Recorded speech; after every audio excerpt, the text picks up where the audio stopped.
tighter way to get this on you without falling out. Let's see what I manage here. Where are you going, mister? Sir?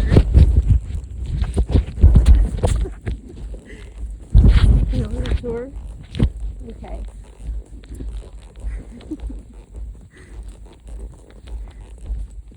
So I watched a video this morning over coffee, because that's what I like to do, to watch awesome trainers while I drink my coffee. And there is a gentleman named Dwayne. I'm going to mess up his last name. But he runs Dry Creek Wrangler School in Kentucky. Used to be Wyoming, then Kentucky, Tennessee, then Wyoming, now Kentucky. So anyway, he's not running the school anymore, but he does put out some super good videos. And I watched one this morning he put out about Mustangs. And it's very significant to me personally because I'm 53 and I've been breaking horses essentially my whole life. All different breeds. Very, I'm careful about what I take. Sometimes I'm not, but anyway, since moving to Tennessee 4 years ago, I felt, pretty displaced and everything. And doing a Mustang, like he described, it's like mystical. It's like something you always think about, dream about doing, maybe some people. And I was definitely one of them. And I had my boys, they watched Stallion of the Cimarron, and and it was always like a dream. But living upstate New York, I shouldn't say that's an excuse, but because Cornell was only 20 miles from me, and they did the roundup every year, and I would go and kick the fence and say, oh, I'm not good enough to do a Mustang. And so anyway, long story short, it's already long, but oh well. Since coming to Tennessee, I met a tip trainer who lives not too far from me, and she got in a load of neglected Mustangs, and this was one of them. He was 12 years old, halter broke, but somewhat halter broke, and that was it. So very hungry. So I decided, you know what, I'll just try it and see. So I asked her if I could foster him, and she said yes. So I did, and everything went well, like 3 months of awesomeness, and then I decided, I'm going to go ahead and just buy him. So I did, and then I backed him and sent him to a trainer who was a good Mustang trainer, well known for doing Mustangs, and this horse completely fell apart at his barn. So it was 3 months of torture for the trainer, for the horse, for me. I felt awful in every single aspect. Like there was nothing I didn't regret putting the trainer and this horse through, and myself, because I'm like, oh my God, what did I do? Why does this horse do stuff for me and not for him? And, just crazy kind of thoughts. And, it's been a year and a few months now, and here we are, I guess. So, this is my first time riding him out away from this far out, I guess, away from the barn. So it's okay. Okay, you want to go back? We can go back. Yeah, let's go back. Come on. Yeah, there you go. Good. Yeah, good boy. So, I'm just kind of doing what I feel like I can do in a day, and something. So back to the Dry Creek Wrangler, Dwayne.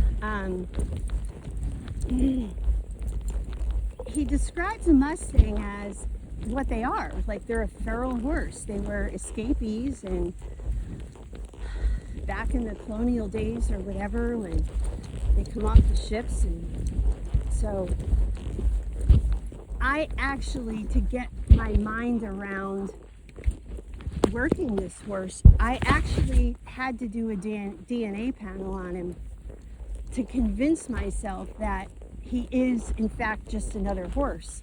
So when I first got him early on, I ran the DNA and it came back quarter horse, thoroughbred, Andalusian,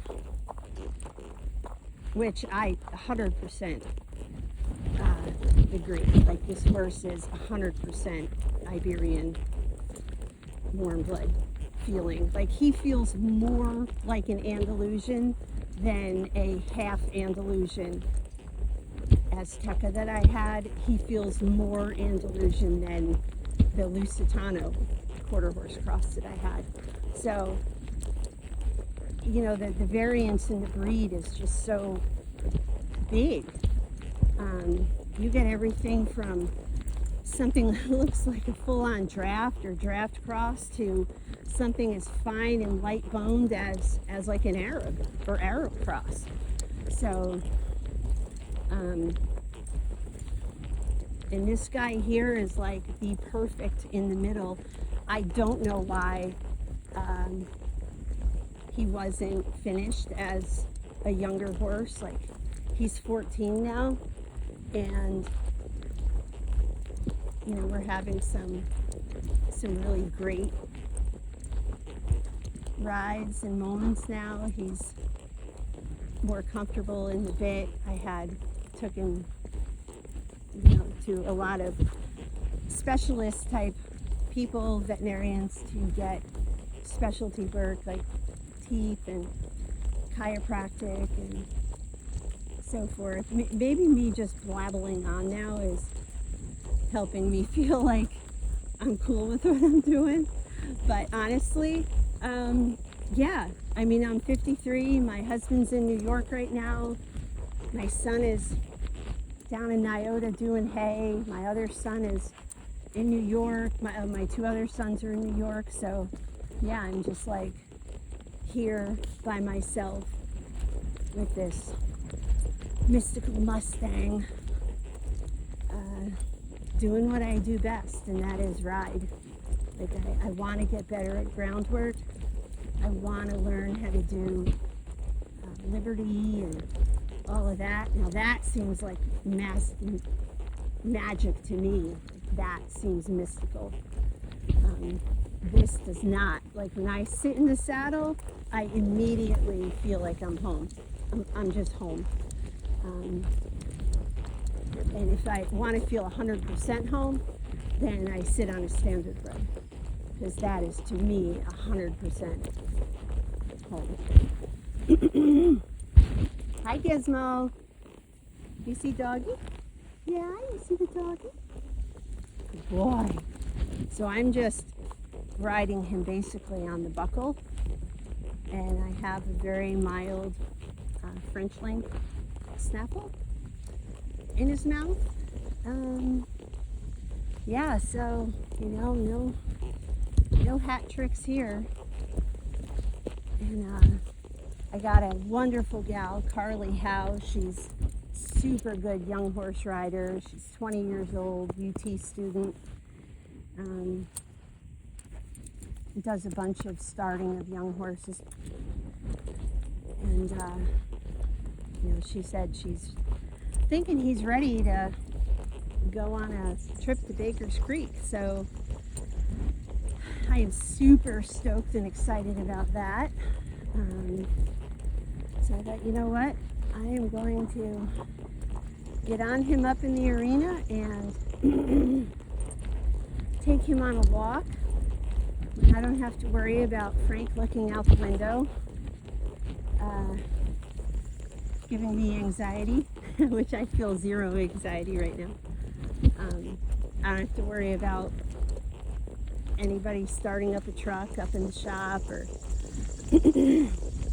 anything like that. So anyway, here we are, almost back to the barn. gotta go between the boat and the truck, which he has zero claustrophobia issues, so it's just he don't want to walk across the rocks because I don't have boots on his back feet. Go on, give it a shot, give it a shot. There you go. I have scoot boots on his front feet. I love scoot boots. Like, Renegades are awesome, but they're a little bit funky to put on. So, and see, I was a good girl. Good boy. I put my Hit Air vest on just in case I got airmailed. You're a good boy. Yes, you are.